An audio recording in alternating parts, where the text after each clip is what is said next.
যে তোমাকে বলবে যে ভাইয়া পরীক্ষার মানবন্টন এটা এটা এটা, এতগুলো শর্ট কোশ্চেন, এতগুলো এমসিকিউ, এতগুলো রিটেন, এই সাবজেক্ট থেকে এত মার্কস, সে তোমাকে সম্পূর্ণরূপে ধোকা দিচ্ছে, এটা তুমি বিশ্বাস করো।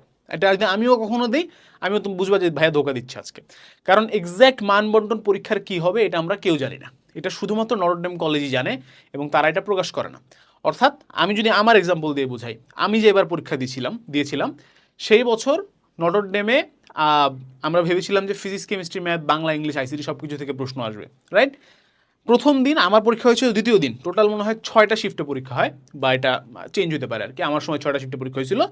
প্রথম 3টা শিফটে আমি পরীক্ষা দিয়েছিলাম, চতুর্থ শিফট অর্থাৎ সেকেন্ডে ফার্স্ট শিফট।